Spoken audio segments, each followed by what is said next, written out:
Okay, magandang araw po sa inyong lahat at welcome po ulit dito sa Tingin Tabunan PH channel mga kababayan. Ito kakapasok lang mga kababayan, katatapos na ng plenary session ng Congress mga kababayan at ito tinalakay na nga itong impeachment case ni Sara Duterte mga kababayan.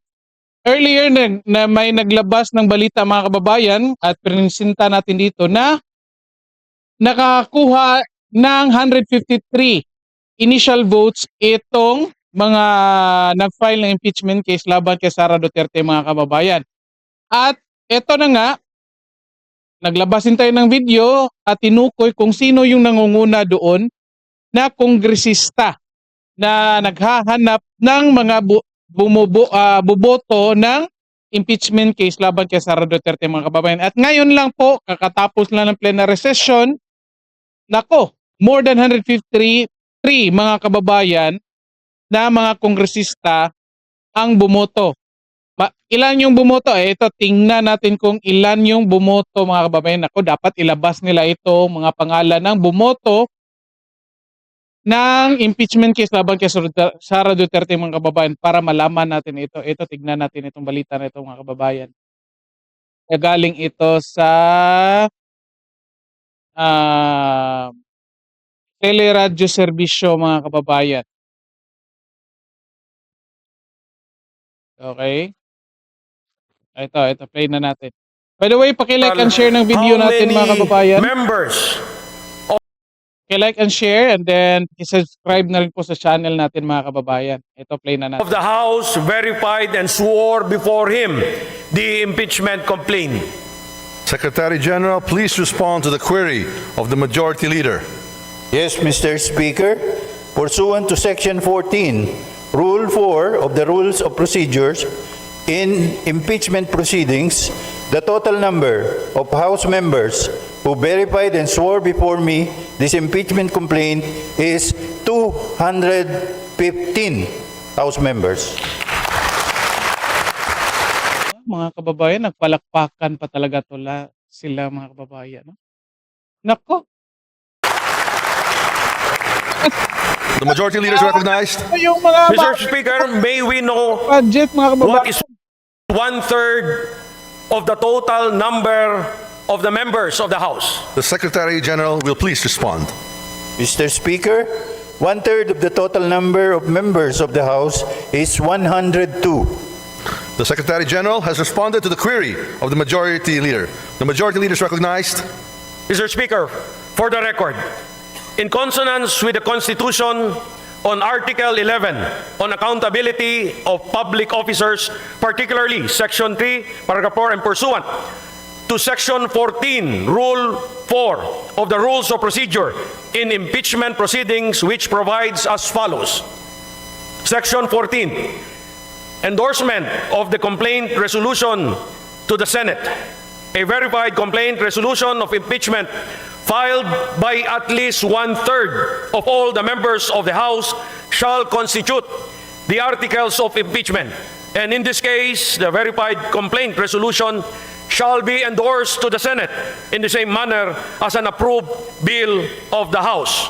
Considering that the Secretary General has certified that at least 215 members of the House of Representatives have verified and swore before him the said impeachment complaint against Vice President Sara Zimmerman Duterte, and consistent with our rules, I move that the Secretary General be directed immediately to endorse the same to the Senate.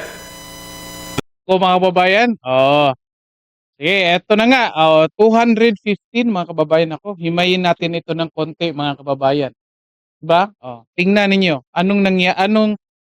yung mga pangyayari mga kababayan. Ito, kakapasok lang. Tingnan natin. Nung December mga kababayan, natatakot pa itong mga kongresista na ito na buboto patungkol dyan sa impeachment mga kababayan. And then, first week of January mga kababayan, naglabas sila ng survey kung saan pabor daw yung mga tao tungkol dyan sa impeachment ni Sara mga kababayan. Well, sabihin na natin pabor.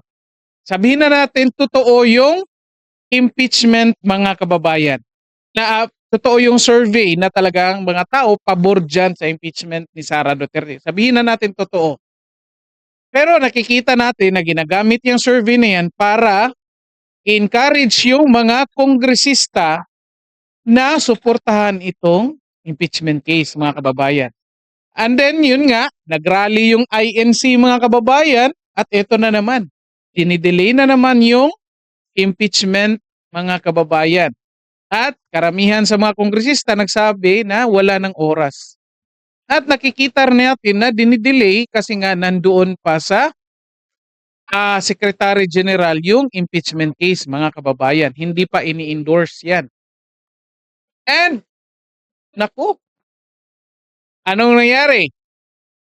Binulgar ni former President Rodrigo Duterte at ni Congressman Ungab yung issue doon sa budget, mga kababayan. Sinong gumawa ng budget? Ang Congress, mga kababayan. Ako. Ngayon na nga, ngayong araw, sabihin natin, kahapon, mga kababayan, nagdemand ang Supreme Court kina House Speaker Martin Romualdez, Chis Escudero at Secretary Bersamin, mga kababayan, ng explanation patungkol dyan sa issue sa 2025 budget, mga kababayan. So parang nagkakaroon ng chance na baka papabor yung desisyon ng Supreme Court doon sa mga petitioners, mga kababayan. Kapag papabor doon, anong mangyayari? Itong plano nilang nakawan dito sa 2025 budget, nako, mabubulyaso yan, mga kababayan. Kasi kapag papabor yan, kapag papabor ang desisyon ng Supreme Court doon sa mga petitioners, mga kababayan, ano mangyayari? Magfa-follow sila doon sa 2024 budget. Di ba? Susunod sila doon. Hindi ma-implementa yung 2025 budget. Sinong maapektuhan yan, mga kababayan? Nako. Edi, yung mga may masamang balak dyan sa 2025 budget. Yung mga maraming in-insert dyan sa 2025 budget. At sino yan? Ako, kayo na mag-identify dyan sa comment section natin, mga kababayan, kung sino-sino sila. Yung nakikita natin may balak, may masamang balak dyan sa 2025 budget. At pagkatapos yan, ano nangyayari? Eto na, mga kababayan, biglaan. Diba? Suddenly nagkakaroon ng plenary session. Hindi pa nga, kasi ang mangyayari nga, isasubmit pa nga itong impeachment case doon sa office of the House Speaker, mga kababayan. And then suddenly, hindi na umabot doon, karoon na ng plenary session, at igbotohan na kaagad.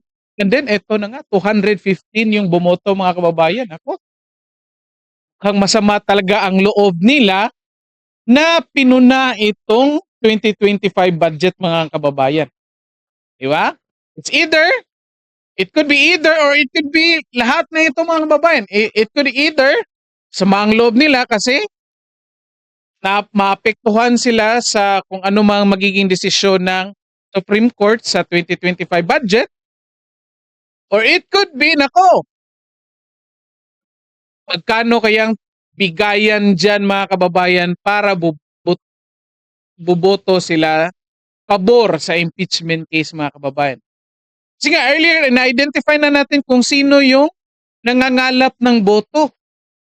O si Congressman Janet Garin, at alam natin na, nako, nagbabayad utang yan. Bakit? Inatras ng DOJ yung kaso niya doon sa Dingbaksya, mga kababayan. Yan pa lang, alam na natin, nagbabayad utang yan. Yung iba kaya, nako, magkano kayang bigayan dyan? Ako, kayo na mag-comment dyan, mga kababayan. Kasi mag-election, diba? Mag-election para contingency plan ito. Kung sakali man, ako, wala yung video na, mga kababayan. Kung sakali man pabor yung desisyon ng Supreme Court doon sa mga petitioners 2025 budget, maapektuhan yung budget nila for election, mga kababayan. Kaya ito, contingency plan, kung sino man malaking magbigay dyan para suportahan niyo impeachment case, naku, doon sila papabor, mga kababayan. Ayun ang comment mga kababayan. Di ba? Ito talaga politika yung mga kababayan. Tayo, ito yung problema. Impeachment case na yan. Kasi alam natin na matibay ang ebidensya ni Sara Duterte, mga kababayan. Problema lang dito sa impeachment case, mga kababayan, numbers game ito. Numbers game ito, mga kababayan. Hindi ito evidence-based. Hindi ito evidence-based. Pagdasalan tayo, again, ngayong dating na election, mga kababayan, sultahan natin itong mga senator ng mga kababayan na aliado ng mga Duterte, mga kababayan. Okay? Para ito lang pag-asa, ito ang kasing mga Duterte, nakita natin pag-asa, mga kababayan, na may pagmamahal dito sa ating bayan. Kahit nung punriya nila dyan, lalabas at labas ang katotohanan, mga kababayan. Okay? So dito na lang po muna tayo, and then pag-like and share video natin, and then subscribe na rin po sa channel natin. Maraming salamat lahat at magandang araw sa inyo.